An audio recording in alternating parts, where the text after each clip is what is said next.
It's that time again. If you're a real estate agent and you're looking to finally build a business that creates consistent cash flow, but you're concerned about all of the market disruptions, relax. You found your safe haven to learn the secret to success. List you last. Welcome to this week's podcast.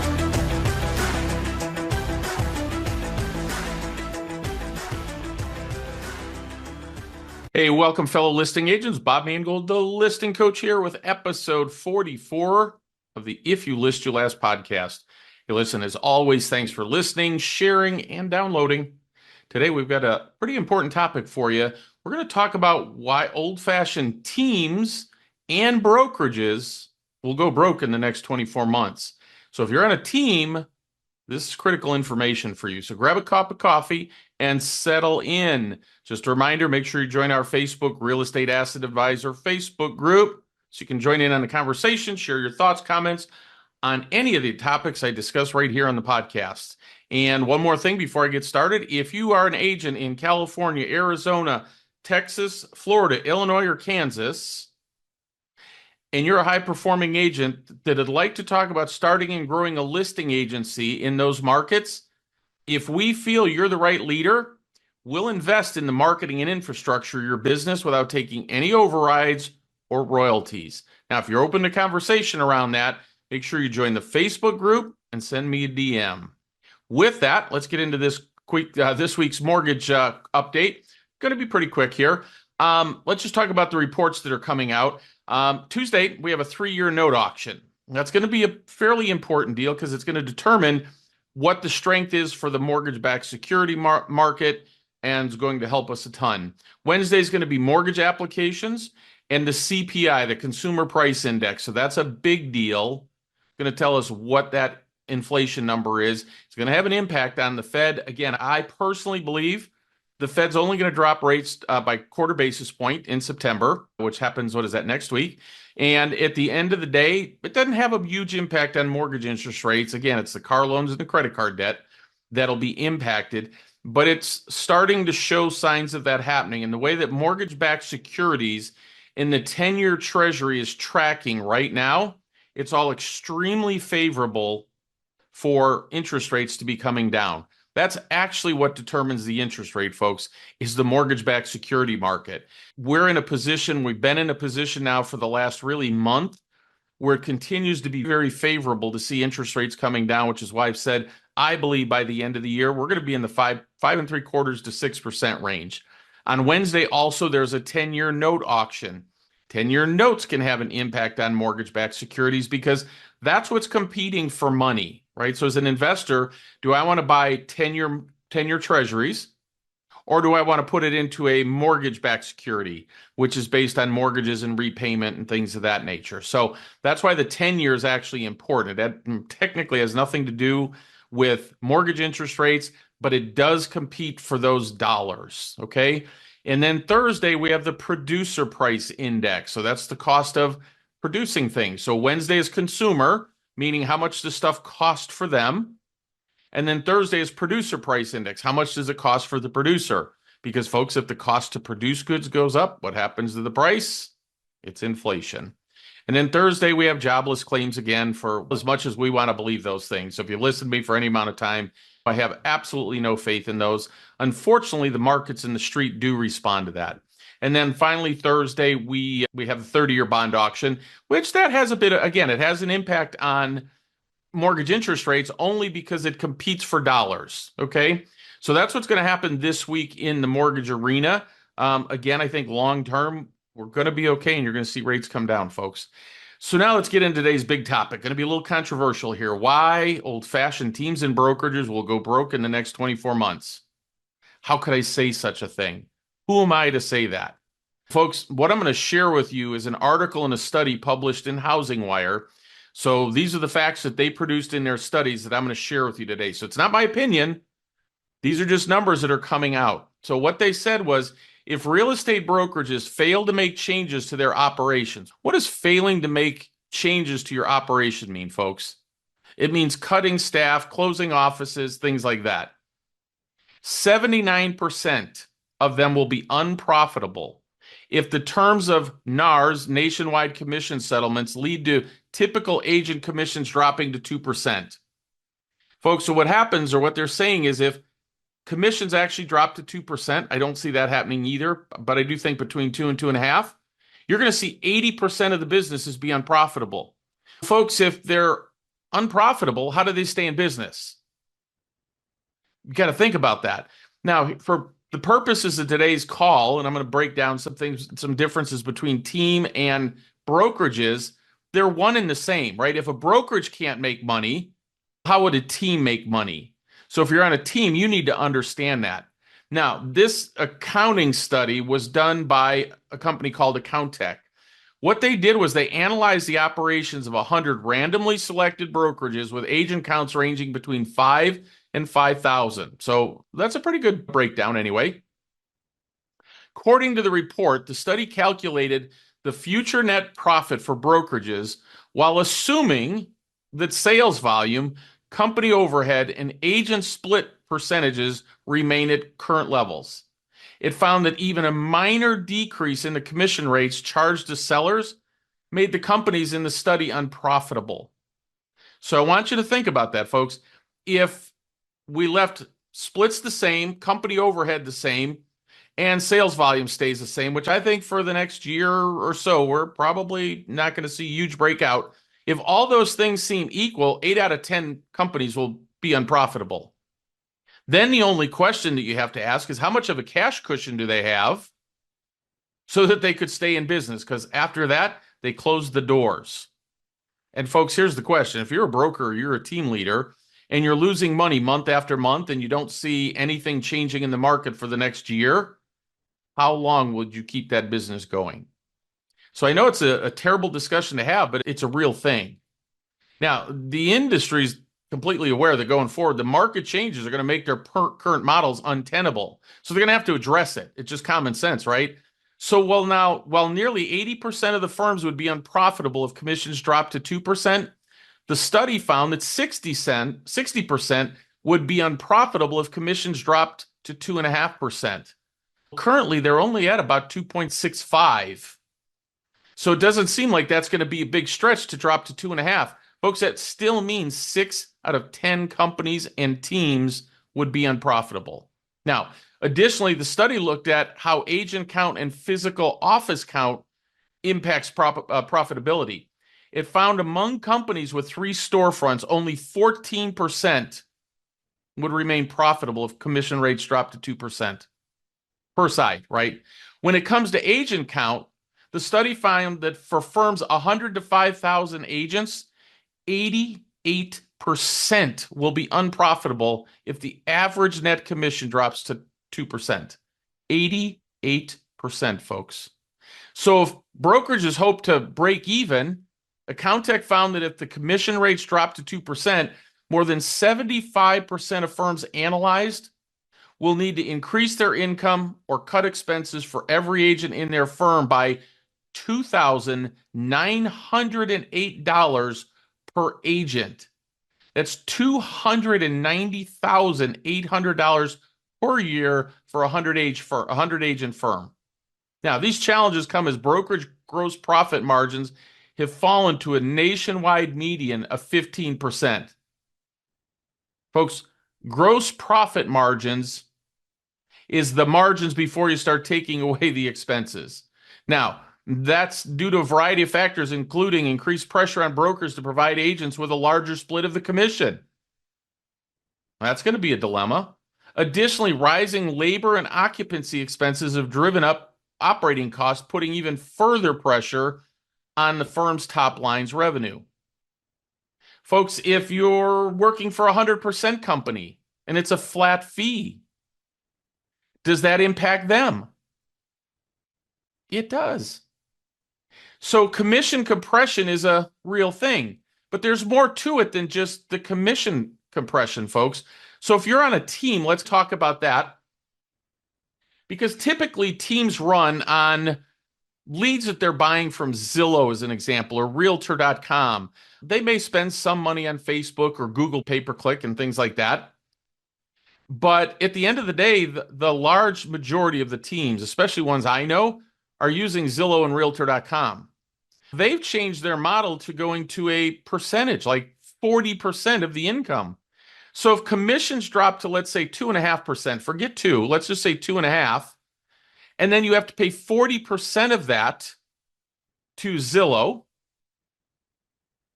The broker's got to get their cut. The team leader's got to get their cut. What's left for the agent? And the answer is not much. It's not enough to run a business. Therefore, if a team is running based off of Zillow and Realtor.com leads all the time, they have no other sources of business, those teams are going to be extinct within the next year. Next, the marketing expenses they're risen dramatically. Let's just look at direct mail. Direct mail just went up again by 15% about a month ago or so. So if you're using direct mail and you're farming and things like that, that got more expensive, folks.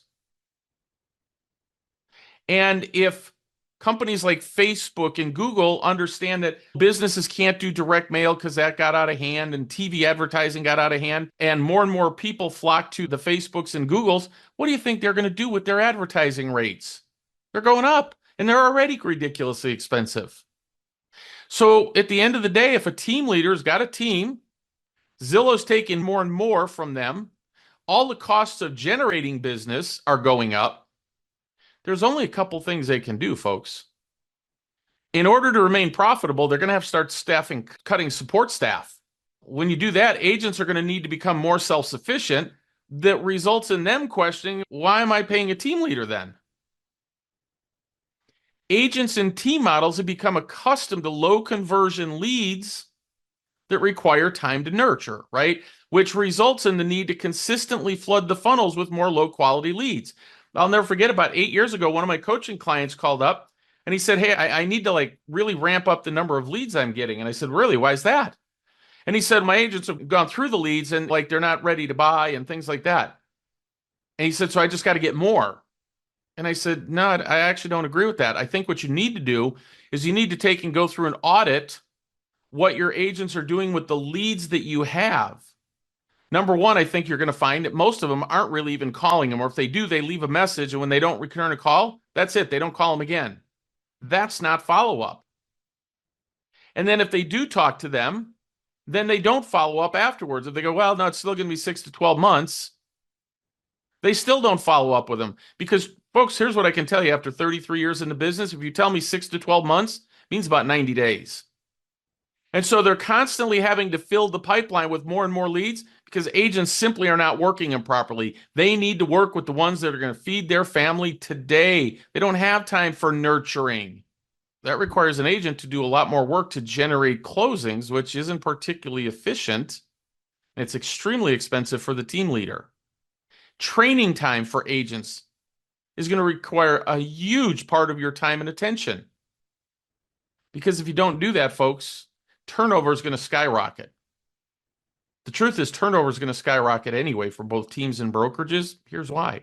They're going, why am I going to pay a team, call it 30, 40, 50% of my commission? I get these crappy leads. I used to have my flyers made for me and things like that, but they had to lay those people off. And now we're not doing as much training because the team leaders got to go out and produce. None of that's conducive to running a team efficiently, is it? So whether you're a team or a brokerage, you all have the same thing. Now, if you're a broker that doesn't supply leads for your client or for your agents, you don't have those pressures. But if you're sitting on a team right now, I'm just telling you, folks, within the next 24 months, you're going to have to learn to fish and eat on your own because they simply won't be able to stay in business financially. It has nothing to do with them, their capability or any of it. If commissions come down and expenses go up, there is no choice but to disband, period, and go back and produce for themselves. Doesn't mean they're bad team leaders or anything like that. It's just the economics of it. I guarantee all these lawyers and everything, they didn't take into account any of that because the real question is, folks, when there aren't real estate agents around, who's going to handle these highly litigious transactions? So sorry to be the bearer of bad news, but is there good news? Is there anything you can help me with that helps me to know that, well, I do have a choice, that I could do something about it? Here's what I would tell you. You could form a next-gen team. What is a next-gen team? It sounds like a cool name, next-gen, right? if you get outside the box and you start to think about real estate differently, what if you had a team where you got compensated for training the agents so that they didn't have to swipe their credit card for coaching? Where you focused on listings, and your listings would generate the leads because you could do open houses that got hundreds of people to it. So what if we, again, I've been training this for years now to focus on listings. Guys, you can't argue the math with me. You can do more listing transactions than you can do buyer transactions, period. It's just the fact of life, the time that it's spent. So at the end of the day, I can close about 3 to 4 transactions that are listings to every one buyer. That doesn't mean I don't want to work with buyers. I just want somebody else to work with the buyers. And I'll take an override from them because they're working my listings. Does that make sense? So if you're a listing agent, it allows you to gather market share. It allows you to work efficiently in the areas that you want, right? So let's just use Phoenix as an example. If somebody says to an agent in the northwest side of Phoenix that, hey, we're going to move to the southeast part of the valley. Without traffic, folks, that's an hour and a half drive. With traffic, it's at least 2. Do you really want to be a buyer's agent spending 2 hours going back and forth and they need to look at 20 homes to do it? It's not efficient, is it? It's nothing against the client. It's just not efficient. But when you're a listing agent, you can target where you want to take listings from. You go, Bob, well, why do I need a team for that? And the answer is technically you don't. But what if you could have 5, 10, 15 listings and you have open houses on all of them? Now, we do, the way that I teach it, we do open houses differently than your average real estate agent. Again, our record was 1,224 buying units at an open house weekend, April 3rd and 4th of 2023. That was our record. When I say buying units, what does that mean? It doesn't mean 4 people walk in, mom, dad, and 2 kids. We don't count that as 4. We count that as 1 buying unit.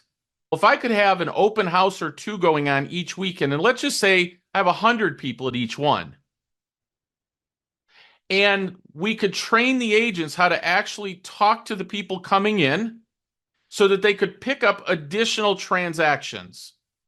We teach it as 5 from 1. How do we get 5 additional transactions from 1 listing? There's a lot that goes into that. It's circle prospecting, it's door knocking, it could be direct mail afterwards. It's converting that traffic from the open house. But what if every listing you had, you could get 5 more transactions from it? 20 listings would equal 100 transactions. 75 of them, let's just say they were all buyer transactions, the additional ones, there are going to be listings in there, but let's say there's just 75 buyer transactions, and each one of your buyer's agents picked up 5 transactions from each one. It's 350 transactions, and you're taking a 25% override on that. That's why you'd want to focus on listings. Now, is it going to be easy to teach them how to do 5 from 1? No. You have to hire the right agents. Yes. Can we help you with that process? Yes. Next, you need to focus on building a referral-focused business. So here's what I teach. 3 groups of referrals: local, national, global. You have to have systems in place to do that. They're simple, folks. But what if you had a group, right? We all have people come to us and say, hey, Bob, do you know a good mover? Do you know a good plumber? Do you know a good electrician? Things that relate to the house, a good home painter, carpet company, things like that, carpet cleaner. There's probably 25 of those where people are always asking us for those referrals. That's the first place you start. And then we have a strategy to promote their business, create a social media platform to really get that out there to literally thousands and thousands of people in an area. For our local vendors, we actually have the ability to track the number of people that we send to them that do a transaction with them. How cool is that? So that we can sit there and sit down with those business people and say, hey, you know what? Last month we sent you 20 clients. I'm going to need your help, man, referring some people to me. We say it nicer than that, but nonetheless, What if you had a business built on that? That you had agents from across the globe sending you transactions? Again, it doesn't have to be many. What if it was 3 to 5 a year? And you have national attention from agents in other parts of the country. Let's say you had 50 of them and they sent you, I don't know, half of them sent you a deal a year. That's 25 transactions. And then you had a whole listing, a local referral group. Wouldn't that be a better way to control your business? You could spend time generating the referrals while the agents on your team work the transactions, paying you an override. Make sense? Thinking and working smart, not hard. What if we started to focus on lead generation from your database, right? You own the database, not Zillow, Realtor.com, or even your broker. See, guys, you got to remember when you're running a business that's focused on buying leads from someplace, you're a prisoner to that business. You don't own those leads. I promise you guys, they're selling those to 25 different people. You don't own that. What if you had a database of people that you knew had a high likelihood of selling their home and you worked that database? What would that look like? You go, uh-oh, working a database. That sounds like cold calling. That's one thing you can do, and I recommend it. But I'm smart enough to know, and I've been around long enough to know that most agents will not pick up that phone. So what if you made available trained ISAs to make those phone calls, to set appointments, to set listing appointments for you to go on the listings, so that your buyer's agents could work with the buyers from the open houses and the circle prospecting that your ISAs did for you? What if you ran a business like that, a team like that? And because it could be cloud-based, means you don't have any overhead to run it. Then what if you started focusing on your personal brand, both online and offline? Because here's the facts of life, folks. Even when you run a referral-based business, what's the first thing somebody does when they get referred to you? They run to Google, right? They go online and check it out and see if you're a live person. And if they can't find anything about you, what are the odds that they're going to hire you? And I can tell you guys, the answer is abysmal. Agents don't even go to Zillow and Realtor.com and Homes.com and fill in their profile. Like, it's free to do it.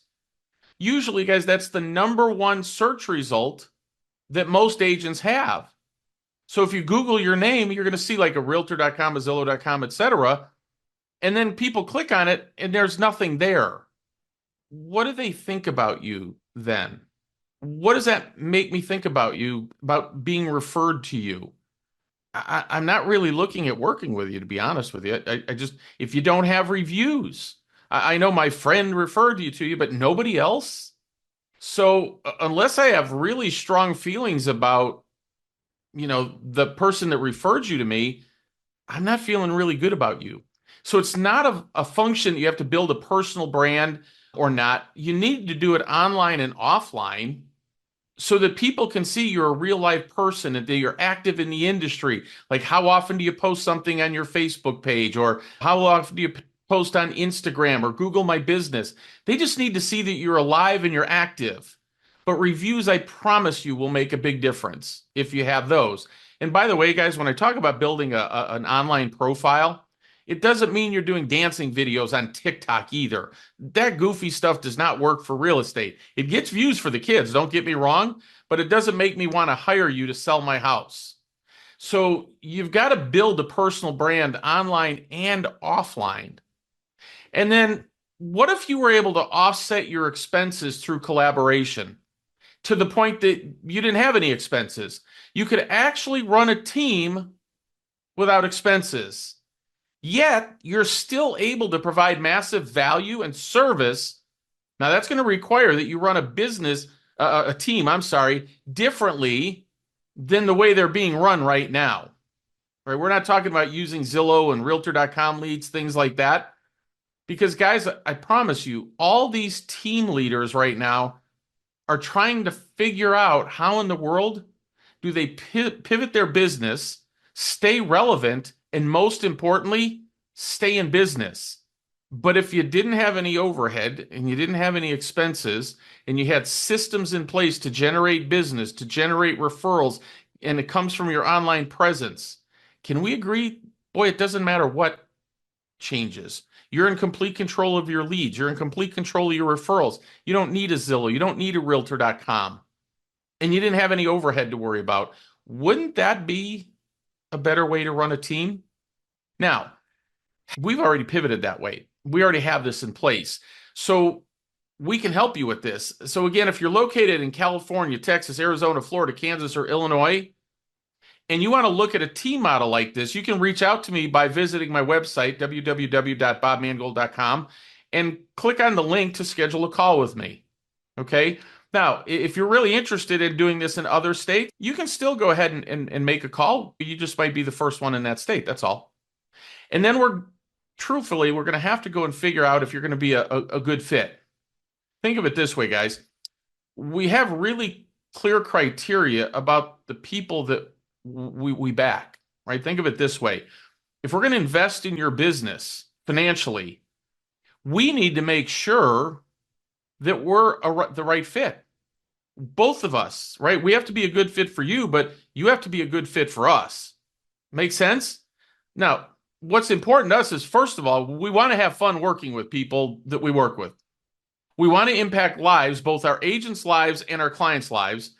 And we want to be around people that are like-minded and driven towards delivering amazing experiences and results for our customers. See, with our customers, what we do is we help them build personal wealth from the home that they live in. If they want to invest in more real estate, hey, we're happy to help them with that. But we can turn anybody into a cash millionaire using their home and their mortgage. So we're focused 100% on providing amazing benefits to the people that we work with. Do we have to give them good service? Of course we do.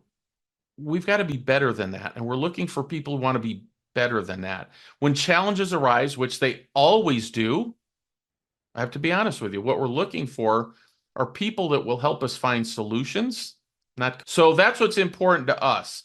With that in mind, I hope that helps give you an idea. I don't like painting a glum picture, a gloomy picture, but guys, it's just the reality of the real estate industry right now. We have to accept it, or we can do something about it, right? When challenges come up, we look for solutions. We don't complain about it.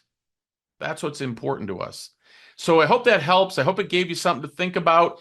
And hey, again, you can visit www.bobmangold.com, click on the link, schedule a call with me.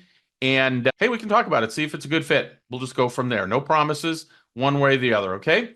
Most importantly, folks, remember this. If you list, you last. We'll talk to you next week. Have an amazing week and go out and make a bunch of money. Talk to you then.